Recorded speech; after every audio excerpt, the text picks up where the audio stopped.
Assalamualaikum warahmatullahi wabarakatuh. Alhamdulillah wassalatu wassalamu ala Rasulillah wa ala alihi wa sahbihi wa mawalah. Wa asyhadu an la ilaha illallah wahdahu la syarikalah wa asyhadu anna Muhammadan abduhu wa rasuluhu sallallahu alaihi wa ala alihi wa man tabi'al huda ila yaumil qiyamah. Alhamdulillah, Allah jadikan kita sebagai hambanya yang mau terbuka untuk belajar mengenal apa saja kita sebagai hamba Allah, mengenali halal haram, mengenali bagian mana yang boleh kita lakukan dan yang tidak boleh kita lakukan. Semoga dengan upaya ini akan bisa mengantarkan kita untuk menjadi seorang muslim salawat dan selalu tercurah untuk junjungan kita Nabi Agung Muhammad sallallahu alaihi wasallam atas perjuangan dalam mendidik umat sehingga kita bisa merasakan betapa indahnya syariat Islam. Tidak lupa kami mengucapkan jazakumullah khairan nama Al-Ustadz Bisri Tujang hafizah untuk bisa belajar bareng di sini di kota Rempah atau Bumi Rempah? Bumi Rempah, kota di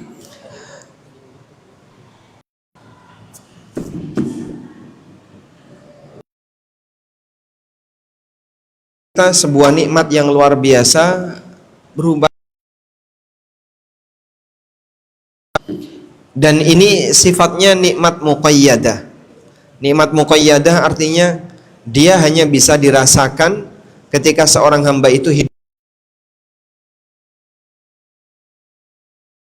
lebih tinggi daripada itu, yaitu nikmat mutlaqah. Kapan seseorang bisa mendapatkan nikmat mutlaqah? Ketika dia bisa merasakan indahnya iman. Sebab nikmat ini bisa dirasakan baik ketika di dunia maupun di akhirat. Nah, kali ini kita akan membahas salah satu di antara fikih yang perlu kita pahami, yaitu seputar fikih masalah karyawan. Bapak Ibu yang dimuliakan Allah, sebelumnya kita berikan sedikit pengantar. Jadi, ketika seorang manusia itu bekerja, di sana ada dua sumber pendapatan yang dipuji oleh Nabi sallallahu alaihi wasallam. Nampak enggak di situ? Belum. Ada dua sumber pendapatan yang dipuji oleh Nabi sallallahu alaihi wasallam. Dalam sebuah hadis dari sahabat Rafi' bin Khadij radhiyallahu anhu, "Ja'a rajulun ila Nabi sallallahu alaihi wasallam faqala." Ada seseorang yang menghadap Nabi sallallahu alaihi wasallam, lalu orang itu tanya, "Ya Rasulullah, ayyul kasbi atyab?" Ya Rasulullah, pendapatan apakah yang paling thayyib? Thayyib itu artinya apa? Baik. Bang thayyib itu berarti cah bagus, orang baik. Pendapatan apakah yang paling thayyib? Kemudian Nabi sallallahu alaihi wasallam mengatakan, "Amalur rajul biyadihi wa kullu bai'in mabrur." Pendapatan yang terbaik yang dimakan oleh seseorang adalah yang pertama, hasil dari kerja seseorang dengan jerih payahnya. Artinya dia menjual jasa. Amalur rajul biyadihi. Seseorang bekerja dengan tangannya sehingga dia bisa mendapatkan hasil. Artinya apa? Dia menjual jasa. Yang kedua, wa kullu bai'in mabrur, dan keuntungan dari transaksi yang mabrur. Kenapa dua ini dipuji oleh Nabi sallallahu alaihi wasallam? Karena secara umum sumber pendapatan manusia ada dua. Pertama, kalau tidak jadi karyawan. Yang kedua, dia jadi pengusaha. Pengusaha dia mendapatkan keuntungan dari praktek jual beli, dari praktek berdagang. Sedangkan karyawan dia bisa mendapatkan hasil dari menjual jasanya, baik sebagai karyawan maupun sebagai freelancer maupun jasa lepas atau yang lainnya. Intinya dia mendapatkan hasil dari jasanya. Nah, dari sinilah fikih ASN dan karyawan ini hadir untuk membahas khusus berkaitan dengan masalah bagaimana seseorang ketika dia berakad saat status dia sebagai karyawan. Terlebih lagi bahwasanya buku fikih ASN dan karyawan ini kami tulis mudah-mudahan bisa menjadi kontribusi bagi negara, terutama untuk perbaikan kinerja para abdi negara. Berkaitan dengan masalah mengemban amanah yang telah diberikan kepada mereka, berkaitan dengan masalah mengedepankan prinsip kejujuran, berkaitan dengan masalah bagaimana sikap yang profesional ketika bekerja, kemudian juga pelanggaran-pelanggaran yang terjadi di sana, seperti misalnya pelanggaran terkait waktu kerja, pelanggaran terkait masalah anggaran dan seterusnya. Kita mengharapkan seperti ini bisa dimahami oleh para ASN. Nah, ketika paham seperti ini dan diterapkan dalam dunia kerja nyata, mudah-mudahan ini bagian dari kontribusi kecil yang bisa kami berikan untuk perbaikan kinerja para abdi bangsa. Atas masalah ASN, di situ kami tambahkan dan karyawan. Karena secara umum di sini kita juga membahas akad berkaitan dengan karyawan. Baik. ASN.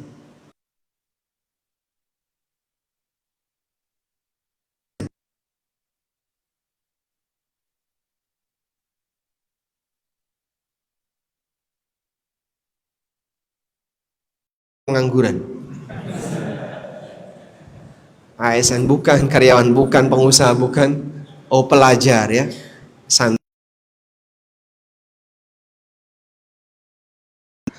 Sekarang kita akan mulai terlebih dahulu dalam fikih muamalah. Bapak Ibu yang dimuliakan Allah Subhanahu wa taala, akad yang dilakukan yang sifatnya komersil, di situ ada 3 rukun. Saya ulangi ya.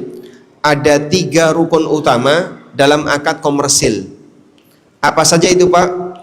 Subjek, objek, sigot. Diulang. Subjek, objek, sigot. Apa itu subjek? Subjek berarti pelaku akad. Dalam hal ini kalau akadnya jual beli berarti penjual dan pembeli. Kalau akadnya jasa berarti penjual jasa dan pembeli jasa. Kemudian yang kedua, ada objek. Kalau objeknya jual beli berarti barang atau uang yang dijadikan sebagai alat tukar. Kalau objeknya jasa berarti adalah manfaat dan hasil yang didapatkan oleh seseorang melalui jasa yang dimiliki oleh orang lain. Kemudian di situ ada sigot. Apa itu sigot?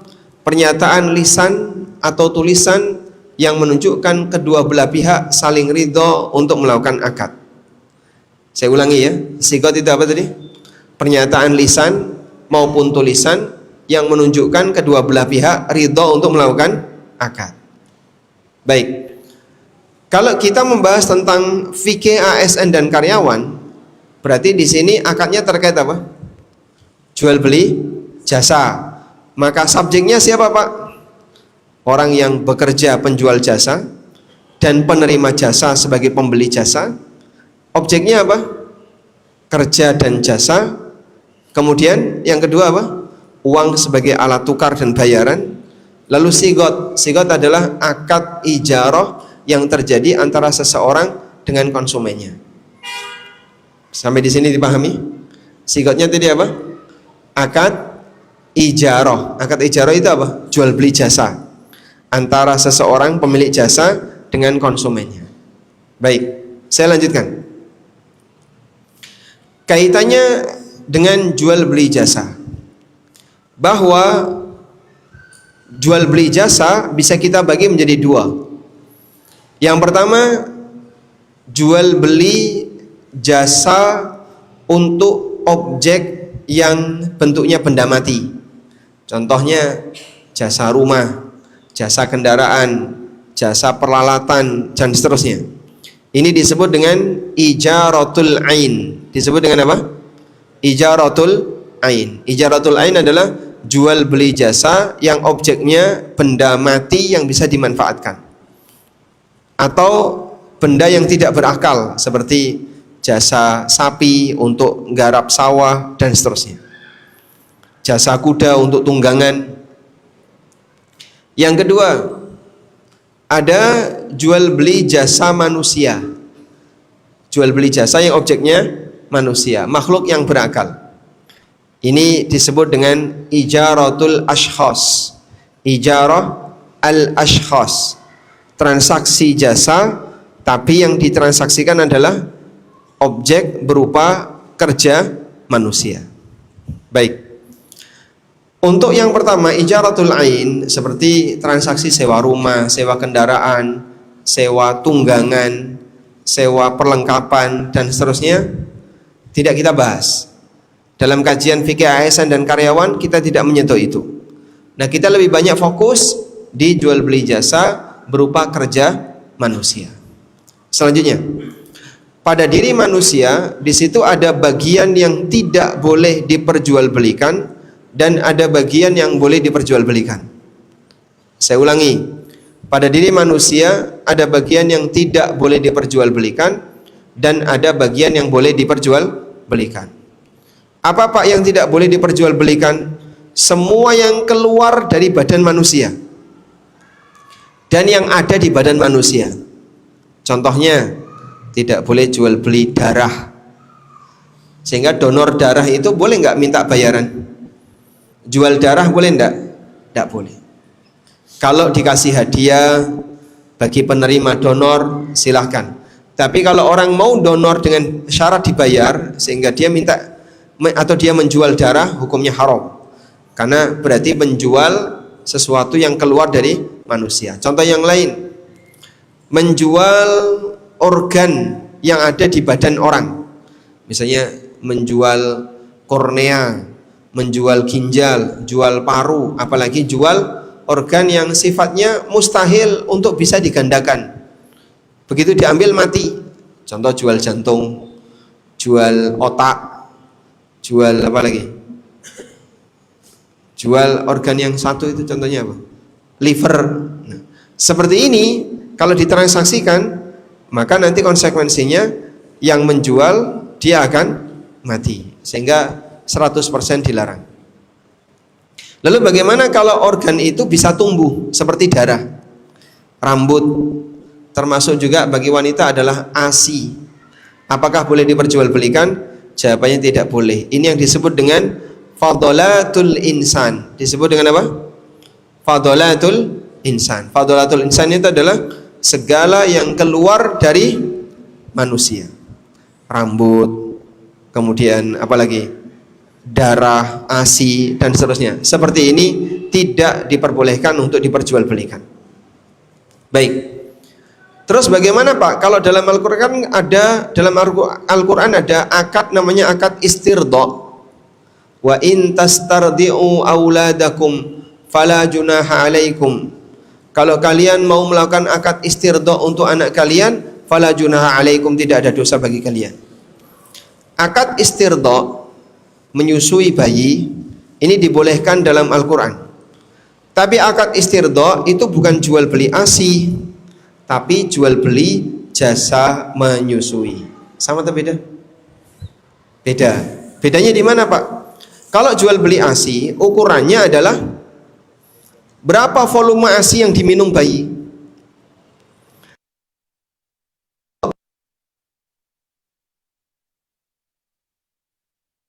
Oleh ibu yang menyusuinya.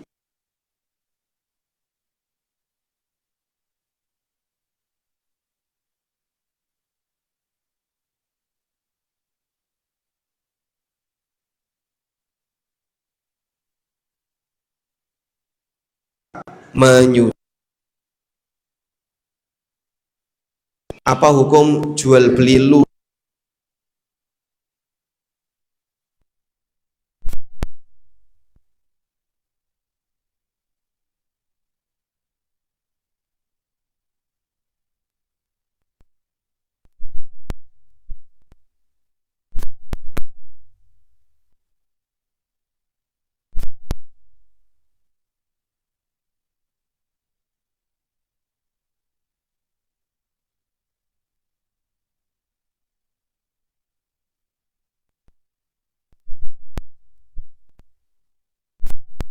janda, yang tunggal maupun yang bisa tumbuh kembali, karena seperti ini masuk kategori menghina manusia, sebagaimana yang Allah Ta'ala firmankan, walaqad karramna bani Adam, sungguh kami telah memuliakan bani Adam.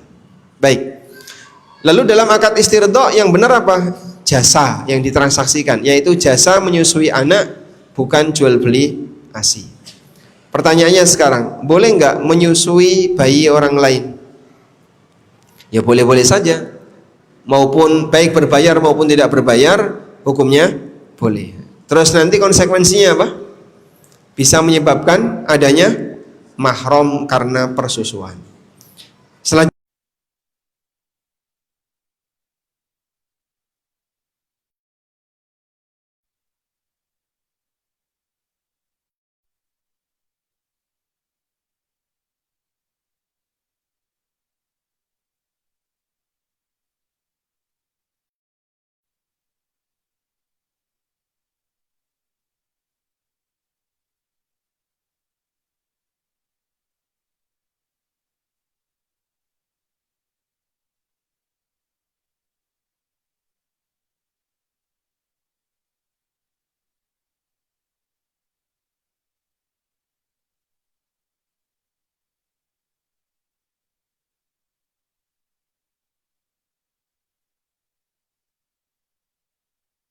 dan aku yang menjamin keselamatannya. Nah, ini contoh akad jualah, di mana seseorang dijanjikan siapa yang bisa A maka nanti dapat hadiah B. Boleh nggak Pak akad seperti ini? Boleh. Nah, akad seperti ini boleh nggak dibatalkan sepihak? Bisa. Sehingga misalnya ada yang berusaha nyari kucing sampai sebulan nggak nemu-nemu, terus lapor, Pak aku sudah sebulan nyari nggak nemu, gimana ini? Loh, saya sudah batalkan Mas, nggak jadi. Kucing itu sudah saya ikhlaskan, hilang nggak apa-apa. Berarti andai kan ketemu terus dibatalkan gimana? Ya, kalau ketemu ya harus dipenuhi janji. Tapi kalau belum ketemu kok orangnya minta bayaran, ini dilarang. Faham insyaallah? Baik. Contoh akad jualah yang paling gampang kita jumpai adalah akad makelaran. Sebagian orang dia menjadi makelar untuk jual beli tanah. Nanti kalau laku dikasih senilai sekian atau persentase sekian. Boleh atau tidak ini? Boleh. Ini yang disebut dengan akad jualah. Sekarang kita beralih ke akad ijarah. Dalam akad ijarah di situ harus ada ikatan. Bahasa lainnya harus ada MOU, perjanjian kerja. Dan akad ijarah sifatnya lazim. Lazim itu artinya mengikat kedua belah pihak. Lazim artinya apa?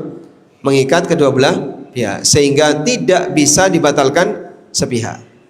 Nah, dalam akad ijarah kata kuncinya tadi, terjadi ikatan antara penjual jasa dengan pembeli jasa. Karena itu tidak bisa dibatalkan sepihak.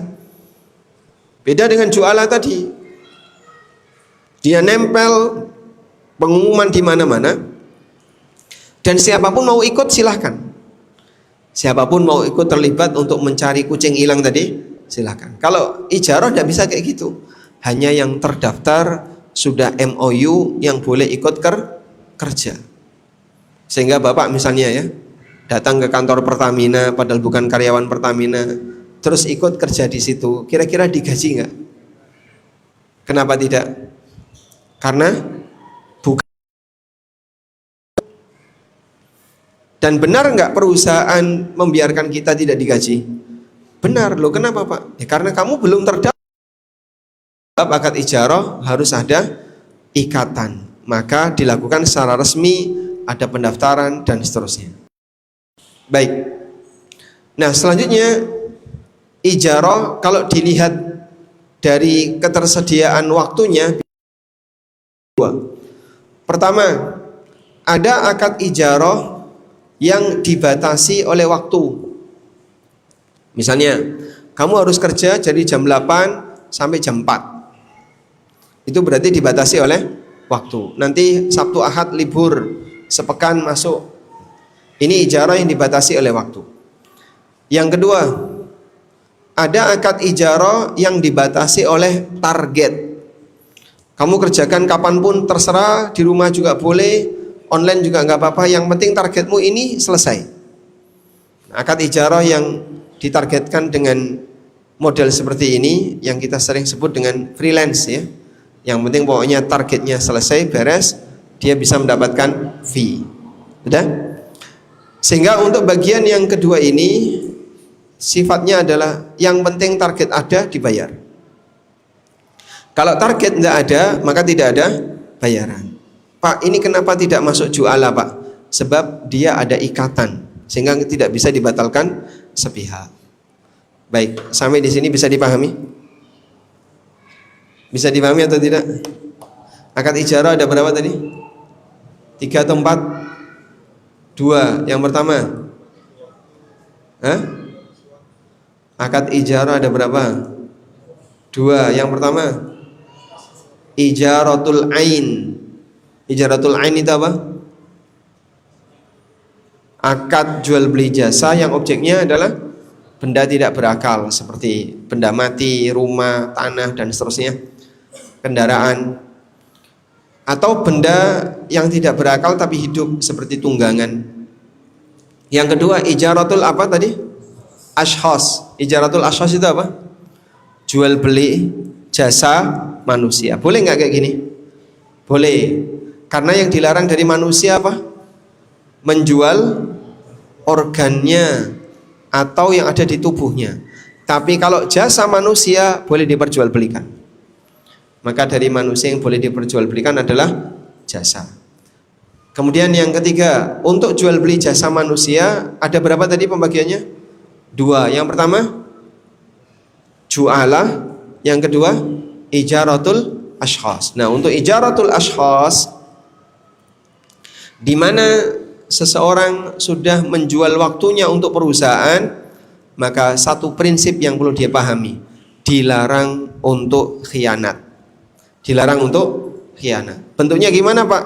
Dia tidak amanah terhadap berbagai macam yang sudah ditugaskan kepadanya. Contoh ya, korupsi waktu, korupsi jam kerja, kemudian apa lagi?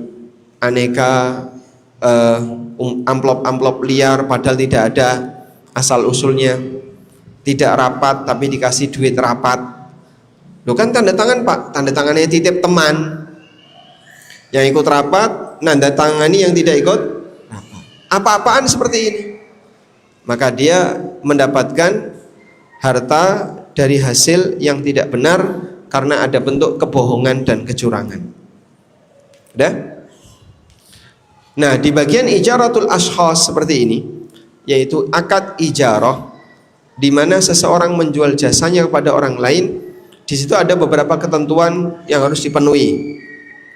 Bisa ditulis ya. Beberapa ketentuan akad. Nomor 1. Di sini akan ada 2 ya. Pembeli jasa dan penjual jasa. Nomor 1, harus jelas jenis jasanya. Kalau jasanya nggak jelas, berarti objeknya nggak jelas. Yang kedua, harus jelas nilai bayarannya. Kalau nilai bayarannya nggak jelas, maka masuk kategori apa? Kalau nilai bayarannya nggak jelas,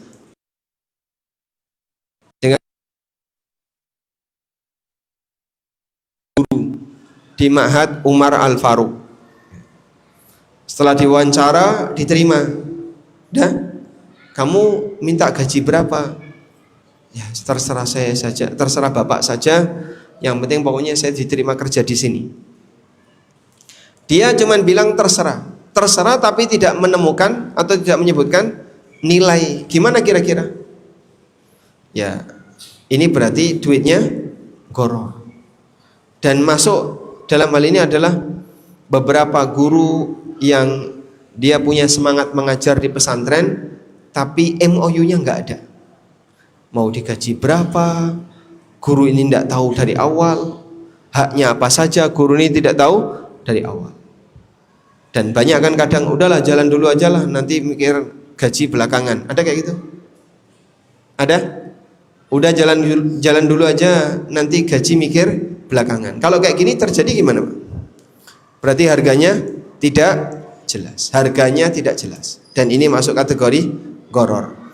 Karena itu ketika Anda mau melakukan perekrutan karyawan kerja, maka pastikan ada kejelasan dari harga upah yang akan Anda serahkan kepada karyawan. Karena kalau tidak, maka nanti jadinya masuk kategori gharar. Yang kedua,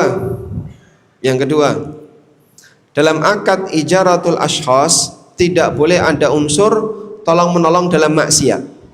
Karena Allah Subhanahu wa taala melarang dalam Al-Qur'an, wala ta'awanu 'alal itsmi wal udwan. Janganlah kalian tolong menolong dalam perbuatan maksiat.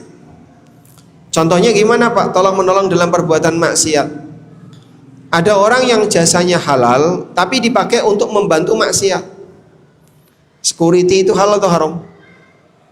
Security halal. Tapi kalau dipakai untuk menjaga dan mengamankan tempat maksiat, jadinya maksiat. Nah, maka seperti ini perlu diperhatikan ya. Jangan sampai orang itu bekerja di bidang yang kerjanya itu nanti secara langsung akan dipakai untuk mendukung maksiat. Banyak sekali orang yang tanya, kalau saya jadi security gimana? Jadi cleaning service. Kalau zat pekerjaannya, bentuk pekerjaannya tidak ada masalah. Yang jadi masalah dia menolong maksiat atau tidak. Kalau dia menolong maksiat, misalnya security atau cleaning service di lembaga ribawi, berarti jasa yang dia jual digunakan untuk kegiatan perbuatan dosa, perbuatan maksiat. Padahal Allah sudah melarang, wala ta'awanu 'alal itsmi wal udwan. Jangan tolong menolong dalam praktek dosa dan maksiat.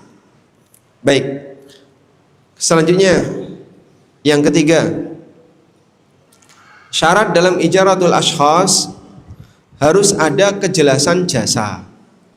Harus ada kejelasan jasa. Kejelasan jasa itu gimana, Pak? Jasa yang dijual itu apa? Makanya kalau penerimaan kerja harus ada job desk, job description, penjelasan tentang tugas. Saya diterima di sini, tugasnya apa? Oh gampang, pokoknya tugasmu cukup duduk meringis, senyum maksudnya. Nanti kamu saya bayar per bulan sekian. Boleh nggak kayak gitu?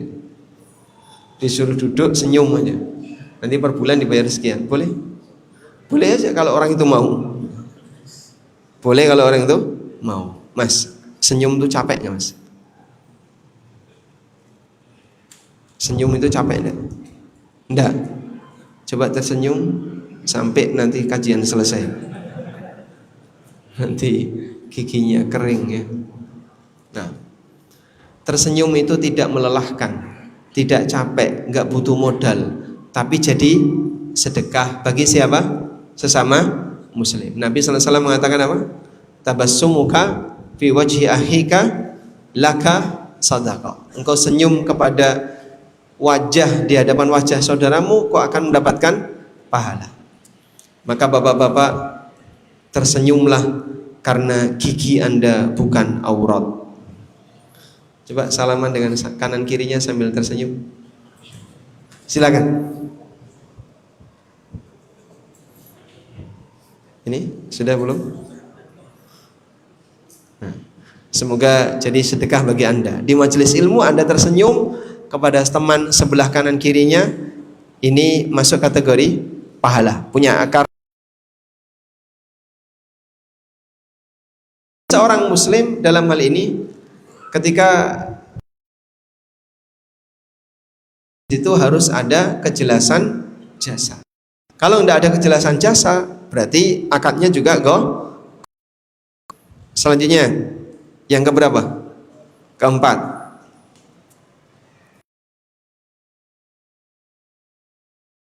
Harus ada kejelasan waktu jika ini berkaitan dengan waktu. Sehingga kalau tidak ada penjelasan waktu, nanti jadinya enggak.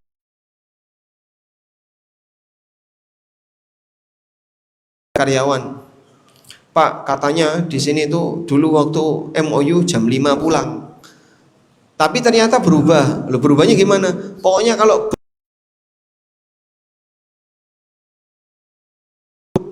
kadang jam 9 udah pulang, kadang sampai baru pulang, kadang sampai setengah 1 baru pulang. Kalau bosnya belum pulang, karyawan apa ini Pak? Waktunya tidak jelas. Ya harusnya kau tentukan. Jam itu lembur, sehingga nanti hitungan gaji yang berbeda karena tugasnya adalah tugas lembur. Paham ya? Karena banyak sekali beberapa lembaga pendidikan atau perusahaan itu kadang waktu kerja karyawan nggak disebutkan. Akhirnya kapan karyawan harus pulang? Ya, pokoknya selama aku ada di sini kau nggak boleh pulang. Ya kasihan banget tuh karyawan. Sehingga ada yang sampai pulang tengah malam ya, karena bosnya belum pulang. Taib. Selanjutnya dalam akad ijarah tidak diperkenankan melakukan jasa yang dijadikan sumber pendapatan, sementara itu dinilai buruk oleh Nabi SAW. Jasa sebagai sumber pendapatan, padahal itu dinilai buruk oleh Nabi SAW. Apa itu Pak? Tukang bekam. Rasulullah SAW bersabda dalam hadis wa ujratul hakam khabithun. Upah tukang bekam itu khabith. Khabith di sini artinya bukan haram, tapi sesuatu yang hina. Allah Subhanahu wa taala berfirman, "Wala tayammamul khabitha minhu tunfiqu walastum biakhidhihi illa an tughmidu bi." Janganlah kamu secara sengaja memilih makanan-makanan yang khabith yang kau infakkan kepada orang lain. Sementara kamu sendiri enggak doyan. Kamu kalau disuruh makan harus merem, enggak doyan. Nah, yang kayak gini jangan dikasihkan orang. Kamu gak doyan, jangan kasihkan orang ya. Makanya kalau kita ngasih hadiah ke orang lain, standarnya itu yang disenangi oleh yang memberi atau hadiah yang disenangi oleh yang menerima? Yang memberi atau yang menerima? Yang menerima, bukan yang memberi. Allah Ta'ala berfirman, lan tanalul birra hatta tunfiqu mimma tuhibbun. Kau tidak akan mendapatkan kebaikan sampai kau menginfakkan apa yang kalian cintai. Berarti standar yang disedekahkan itu yang disenangi siapa? Pemberi atau penerima? Contoh ya, Anda berangkat ke Tidore, terus pulang bawa oleh-oleh. Makanan Tidore itu apa? Makanan khas Tidore. Tahu? Sagu Tidore, kue lapis Tidore, sama sagu. Ada sagu Tidore? Baik. Sagu jai. Sudah, pokoknya itulah ya. Baik, ceritanya begini ya. Anda dari Tidore pulang bawa sagu Tidore dan kue lapis Tidore. Sudah? Tetangga Anda seneng kue lapis Tidore, nggak seneng sagu Tidore. Anda seneng sagu, tidak seneng lapis. Mana yang harus Anda kasihkan ke tetangga?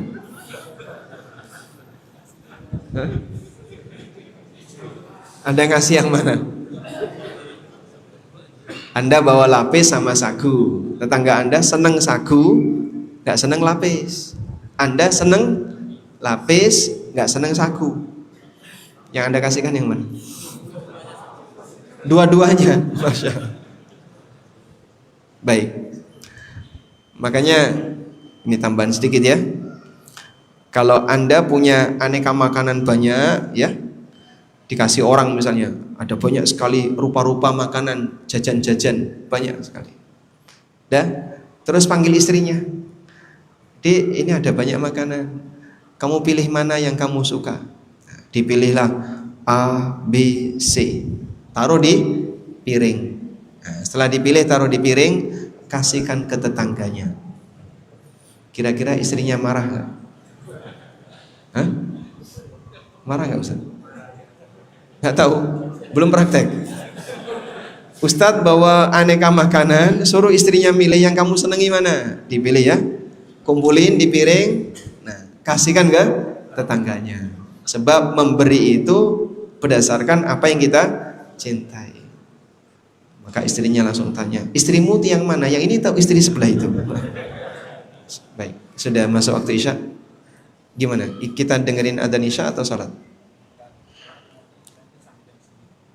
Kita salat dulu, nanti lanjut sampai jam 9. Baik, wassallallahu ala nabiyyina Muhammadin wa ala alihi wa sahbihi wasallam.